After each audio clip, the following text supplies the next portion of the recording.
Hi, everybody. Welcome back to the Second in Command podcast. My name is Timothy Simons. I'm Matt Walsh. That's all right. Go ahead. We're doing great. This is really unrehearsed. Yeah. Oh, do you think the audience doesn't know that by now? No, they know. Yeah. We used to be a Veep Rewatch podcast, but now we do this. We examine the politics of cinema in the cinema of politics. Yeah. It sounds good enough. Or we just watch movies with presidents in them. Or vice presidents. Or vice presidents. And we invite people much cooler than ourselves onto the show to discuss. It's a good get for our show, yeah. Yeah. There's another guest coming. Yeah, Tom Cruise is just... Oh, my God. You're a seat warmer. Yeah. Max Minghella is here. Thanks for having me, guys. Thank you for coming. And I was telling Walsh right before this, Max, you actually listen to the podcast. I do listen to the podcast. This is very on brand for me. I love political movies. I'm a big Veep fan. So this is right up my alley. How do you guys know each other? Well, actually, it's a good question, Matt. We just worked together, but we did know each other before that. Okay. I was walking down the street in Los Feliz. I think in Silver Lake. You were walking around the reservoir. Yeah. And sort of a man started sort of shouting at me from his car. From the car? From the car. That's weird. Well, here's the thing. I had just... That's not true. Okay. Walsh knows this. I love famous people. He does like fame, yeah. I love anybody. We all do. We all do. Yeah. But no, I had just done this podcast on the big picture with Sean Fennessy about collecting physical media. Yeah. And somebody had reached out to tell me, like, do you know Max? He lives in the neighborhood. He's a physical media guy. I feel like you guys would get along. Connection. And I had gotten that message like 30 minutes before just seeing him around the reservoir. And then it was just like, it was a thing. Yeah. I think what I was shouting was, hey, physical media. Like, it was that. That's really funny. We did click instantly though. Yeah. I feel like we've been fast friends. And Matt, I'm a huge fan, so it's lovely to meet. Lovely to see you. No, I'm. Have you seen Tim's Blu-ray DVD library? No, he hasn't invited me into his home. You'll get to see it. It's pretty neat. I'll get you over there eventually. Yeah. But Max invited me into his home to see. Max, you focus on VHS tapes. I do, yeah. Really? Yeah. I just actually moved house and finished putting up all of my stuff. So I was very excited about that. I've got all of it. You took great pleasure in setting up that part of your life, didn't you? It's really sad. No, it's really not. sad No. how much joy I take in my physical media. I sort of learned this through Tim because I'm not a collector. Yeah. I mean, I have things, but they're not organized and they're not. I'm not a collector. But there is nostalgia, which is essentially emotion tied to physical things. Mm-hmm. And it's a way to track your life and your memories and meaning and almost like write your story in a way. That's the meaning of that stuff, I think, which I find is really cool. It's not practical, right? It's not really, it's actually not what I've realized over time is you don't tend to like access the library a huge amount. It really is what you're saying. It's like an artwork thing. Yeah. Scrapbooking and Exactly. Yeah. To that point, one of the reasons why I asked Max at one point, like, why VHS? And do you remember what you told me about what it was that you liked so much about it? Well, I love the trailers. That's it. And I think that to your point of almost like tracking history and where you were at a certain time, on old VHSs, you would have two or three trailers for upcoming movies that were going to be released in theaters or VHS. Is that right? So it like really places you in time in a way that even Blu-rays and DVDs you can kind of just skip over. You could only fast forward through them, right? You couldn't select around. No. Like on a VHS, it just starts playing, right? It just does playing. So you normally would just sit through a couple trailers before you got to see the thing you...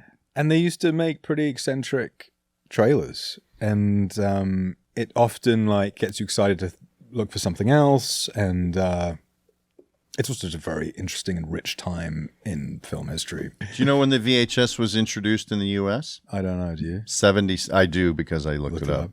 77. Mm-hmm. So it's a much older format than I thought. I thought it came out in the 80s, but it was pre-80s.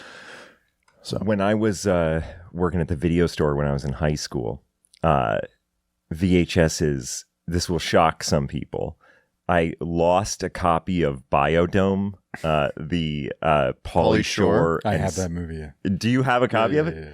I lost it, or I think somebody stole it out of my car because, like, the video store would get like 70 copies of these big movies. Did you steal the copy out of my car? That you have I have your Biodome. copy. That makes me laugh. And like the weekend before all the new releases would come out on Tuesday. That's when you put them up, and we would get them Friday before to like prep them to go up on the shelves, and we could take them home the weekend before to watch new releases if we hadn't seen them. Somebody stole it out of my car. I spent $85 to replace that copy of Biodome. Really? VHS tapes were incredibly expensive to buy. Yeah. In their first run, right? That was like one of the weird things. Like, it was so cost prohibitive that it made things like very exclusive and elusive in a way that they aren't now. Yeah. And so I miss that a little bit. Like when you go to Blockbuster and it's like, I really want to rent Primary Colors, and they're like, it's all out. Tim Simons rented every copy. Tim Simons rented every copy. Was there? Did you grow up in England? You have a British I did, accent. yes. Were there Blockbusters in England when you grew up, or as a young person? No, there wasn't Blockbuster. I don't think we had a chain near me called VidBiz. Okay. And that's That was my local video store. okay.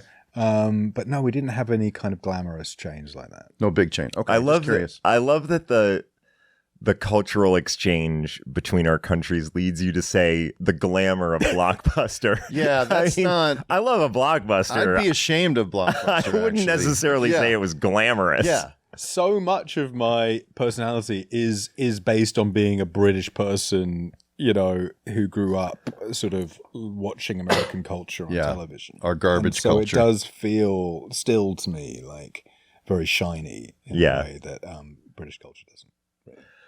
Tell us about your connection to political movies. You mentioned that before. Is there when did that start? How did that come about? And then why this movie? Yeah. And then why this movie? That's a three-part. That's our first three-part question. Get used to those. Tim's good on the two-part question. This is a three-part question. This is a three-parter. I just like political movies. There's no real good reason for it, to be honest. I like American politics a lot. Yeah. And there's just so many of them I love, and you've covered a lot of them. War Room and Primary Colors are movies I revisit a huge amount. And The Candidate, and there's like tons of them. I just love these. I love these movies. Do you know a lot about American politics? Do you follow it, or are you more about like how entertainment covers American politics? I'm pretty like unknowledgeable about anything really outside of that. No, it sounds like a self-deprecating joke, but if you were to ask me some very basic like 8th grade questions about the world at large, I wouldn't be able to answer a single one of them. But movies I know. And movies I love. Yeah. And politics I don't really understand, but I find it exciting. And I think that politics kind of resembles our industry that we work in a little bit. Mm-hmm. There is a kind of energy to it and a chaos to it, which I think I gravitate towards in life. So I like that. This movie is a separate thing for me. And I was saying outside, it really sort of, my interest in Deep Impact really stems from my interest in the TV series ER. In the pandemic, I was shooting Handmaid's Tale, which Tim is now part of. And we were really on lockdown. It was like there's a period of time where, you know, they were checking our phones and making sure we wouldn't go anywhere, and I couldn't really do anything. Yeah, so I decided I was going to watch ER from the beginning, and I went slightly mad. I started watching about 11 hours of ER a day and stepped into some other kind of dimension and would research sort of what was going on. I mean, like, Matt, you do this on the show really beautifully, is like kind of figuring out what was happening in the world at the time. And I got really interested in what sort of was happening in our industry around ER, which is actually kind of a rich period of time. And I realized that Deep Impact is basically the closest we ever got to an ER movie. John Wells did a big pass on the script. It's directed by Mimi Leder. It's produced by Steven Spielberg. It was originally developed as a movie for him to direct, but it he produced it. He also produced ER. Laura Innes and Ron Eldard from ER are both in the movie, and I would say more than anything, the tonality of the film is remarkably close to ER. I'm somebody who has a kind of a strong allergy in general towards easy sentimentality in movies. I would say it's one of my biggest kind of pet peeves is manipulative, emotional beats, and Deep Impact definitely plays in that arena. And I think much like ER manages to pull off some pretty big swing stuff just through a kind of a level of taste. And I think the performances are really phenomenal. And this is a movie that's kind of been forgotten about and isn't taken particularly seriously. But I think there's a lot to unpack. There is, before we get into Historian Walshy, I think you're right. The long-term cultural impact of this movie doesn't seem to be as big as like the other Asteroid movie that I believe was developed. Like, this was like a classic Hollywood thing of like two different studios having like two big Asteroid movies. Like all our chips are being pushed in on asteroids. Yes. Which, did you hear that asteroid that had like a 3.6% chance of hitting us in 2032? I think city killer size, not Earth killer size. They downgraded it to like 0.5%. Oh, that sucks. Are you bummed? I mean, like, look, man, we're not doing great. I was bracing myself for the opposite statistic. I thought you were going to be like, it's now at 23.2. And I'd be like, fuck. I thought it was going the other way too. But I have the same reaction of like, oh, fuck, man. We had that to look forward to. Just last piece of trivia. First movie Morgan Freeman played a president in. Has he played a president since? Yeah, he's comes in and out of things as president, I feel like. Because I feel like in Has Fallen franchise, he's not actually the president. He's sort of a pseudo. Isn't he? He is eventually president. He eventually becomes president. Yeah, and I think he's maybe Secretary of Defense in the first one or something like that. He's like maybe a Joint Chief, but he eventually becomes president. But Matt, to your point, this was another reason I thought to do this film, because if you're doing a podcast about movie presidents, is Morgan Freeman not the great movie president? He's great. He played God too, didn't he? He was in Oh God. I think he played God. Bruce Almighty, not Oh God. That's George Burns. I'm way older than you guys. I used to watch Oh God and Oh God, You Devil. I feel like Oh God, You Devil is the name of every George Burns movie. You know what I mean? It's just they might as well be in that space. He's only been president twice. I thought he was in a lot of movies as president. I stand correct. It's Deep Impact and Angel. I feel like this movie was a bomb. It wasn't a bomb. It wasn't a bomb. Box office wise? No, I remember. You have to check this, Matt, but I believe it opened to 40. Okay. In 98, which is a huge number, and then it did 140, I think, domestic. No shit. Okay, because Armageddon was, I think, bigger. Was much bigger. But I remember seeing Bruce Willis, though, he's a bigger star, kind of, right? Yeah, I mean, like, but I think that and maybe we can get into this a little bit later, but I think to your point of like the easy sentimentality, I guess like the fact that this one had maybe a little less of a long-term cultural run compared to Armageddon, which is just like... And is a masterpiece, I think. Yeah, like is fucking a masterpiece of entertainment, but also is not super worried about examining anything in any great depth. And does Deep Impact do that like 100% perfectly across the board? I think that's up for debate, but it does feel like it's attempting to go a little bit deeper into, no pun intended, into like the emotions surrounding, rather than just like, wouldn't it fucking rule if Americans blew up a thing? You know what I mean? You might notice that Matt's being strangely quiet about his thoughts on the film Deep Impact, and that's because he hasn't seen it.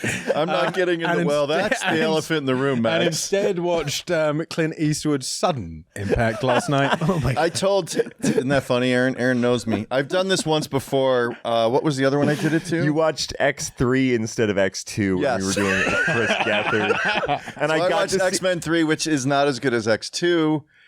And caught shit for that. But I told Tim, this is like the surgeon cutting off the wrong leg. When you go in to get your leg amputated, Yeah. And he sees the X and he's like, okay, don't cut that one. I'll cut the left leg. So I cut the wrong leg off. And, like the and Tim X, comes, yeah. like the X on the leg Marks somehow it. meant like this marks the This is the spot. one. Cut this one off. All right. So if you like what you're listening to, guys, guess what? You can find the rest of it on Patreon. All you got to do is you go to patreon.com/second in command and subscribe for $5 a month, and you have access to the entire Veep Rewatch catalog, which you cannot get anywhere else, and Lots of bonus content. lots of bonus content, and you The will rest have of this episode, the quite rest frankly. of this episode that you were enjoying. So we'll see you over there, patreon.com/second in command. And here's one other thing. If you sign up on your mobile browser or on desktop, you will avoid a 30% upcharge from Apple. So if you want to pay Apple more money to get the same content, you absolutely can. After you sign up on your mobile web browser or your desktop, you can then use the app and you won't get that 30% upcharge. Just letting you know. I think I understand what you mean.